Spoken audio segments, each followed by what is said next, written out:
అమ్మాయి నాలాగే అన్నిటిలో కూడా బాగుంటుందా అని అమ్మాయి వల్ల అమ్మ చూసుకుంటుంది. సరే అమ్మాయి వల్ల నాన్న ఏం చూస్తారు అంటే అబ్బాయికి ఆస్తులు ఎన్ని ఉన్నాయి ఏం కదా మా అమ్మాయిని చూసుకునేటటువంటి శక్తి అబ్బాయికి ఉందా అని చూసేవాళ్ళు. అలా తల్లిదండ్రులు అడుగుతున్నారు ఇస్తారు, వచ్చిన బంధువులు ఏమని ఇస్తారు, అబ్బాయికి ఏమేమి గుణగణాలు ఉన్నాయి, అబ్బాయి ఎలాంటి వాడు.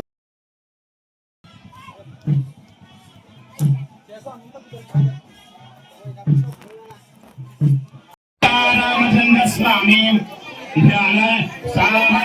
ఇంట్లో అటువంటి రూపకం ఏమిటది? రూపేశ లక్ష్మి. అంటే క్షమయా ధరి. ధరి అంటే భూమి. క్షమించేటటువంటి గొప్ప మనస్సు ఉండాలన్నట్లు భార్యకి.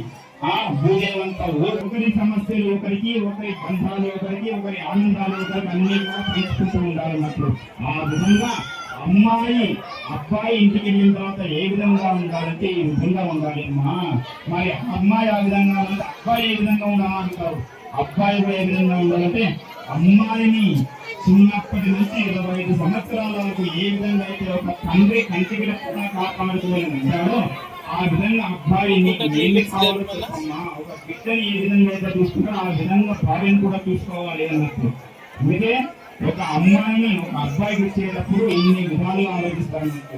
కాబట్టి కన్యాదానం చేయడం అనేటటువంటి చాలా ఉత్తమ కన్యాదాన ఫలితం వస్తుంది. ఈ యొక్క సీతారామచంద్ర స్వామి యొక్క కళ్యాణ చేసిన మన చూడడం మనకు ఎంతో భాగ్యం. కాబట్టి సీతారామచంద్ర అమ్మాయిని స్వామివారికి కన్యాదాన కార్యక్రమం జరుగుతుంది.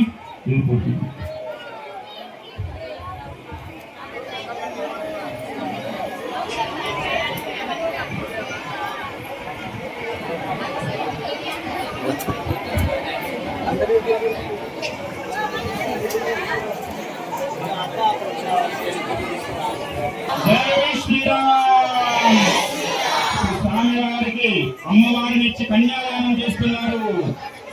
స్వామి అమ్మవారి యొక్క కన్యాదాన కార్యక్రమంలో షోడశ దానాలు అన్నట్టు గోదానం, భూదాన, స్వర్ణదాన, మకరదాన, ఈ విధంగా ఒక అమ్మాయిని అబ్బాయికి ఇవ్వాలంటే ఇన్ని దానాల్లోకెల్లా ముఖ్యమైన కన్యాదానం అన్నదంటే అమ్మాయి పుట్టింది అంటే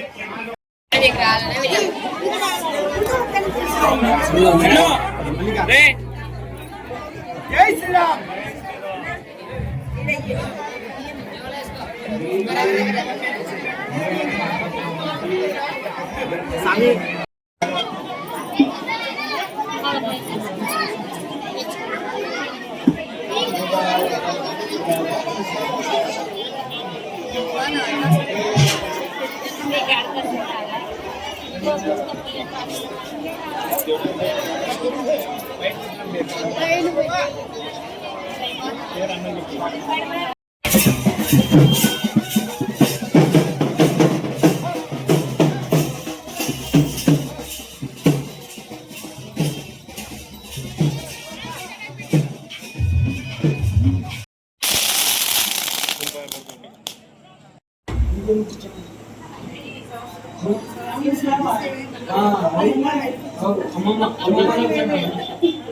गड्डी చెప్పయా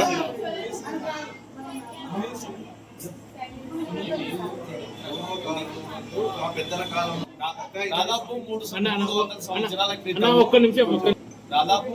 సంవత్సరాల క్రితము ఇక్కడ దగ్గరలో యాదర్లా అనే గ్రామం ఉంది. ఆ గ్రామానికి ఆంజనేయ స్వామిని తీసుకువెళ్తూ ఇది చెరువు కట్ట మీదకి ఎక్కగానే బండి స్వామి నిలబడిపోయినాడు. బండి చక్రం విరిగిపోయి వెంటనే చక్రం తీసుకొచ్చి దాన్ని కదిలించడానికి ప్రయత్నించినా కదలలేదు. వెంటనే అక్కడ యాదర్ల వాళ్ళు, అంతర్పల్లె గ్రామస్తులు కలిసి కట్ట మీద ఆంజనేయ స్వామి అని చెప్పి దక్షిణముఖంగా ఇక్కడ పండిత వీరాంజనేయ స్వామి అని చెప్పేసి గుడి నిర్మించినారు.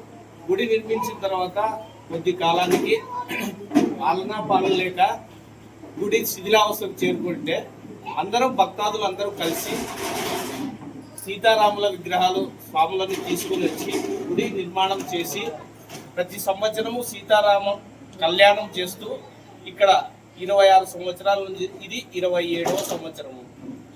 ఇక్కడ ఈరోజు ఉదయం స్వామికి మంగళ స్నానాలు, పంచామృత అభిషేకము, తర్వాత సీతారాముల కళ్యాణము, సాయంత్రము గ్రామోత్సవం, ఈ విధంగా చేస్తూ స్వామికి కృపకి పాత్రలు అందరికీ కోరుకుంటున్నాను. జై శ్రీరామ్, జై శ్రీరామ్, జై శ్రీరామ్. సీతాపతి రామచంద్రమూర్తికి, సీతాపతి రామచంద్రమూర్తికి.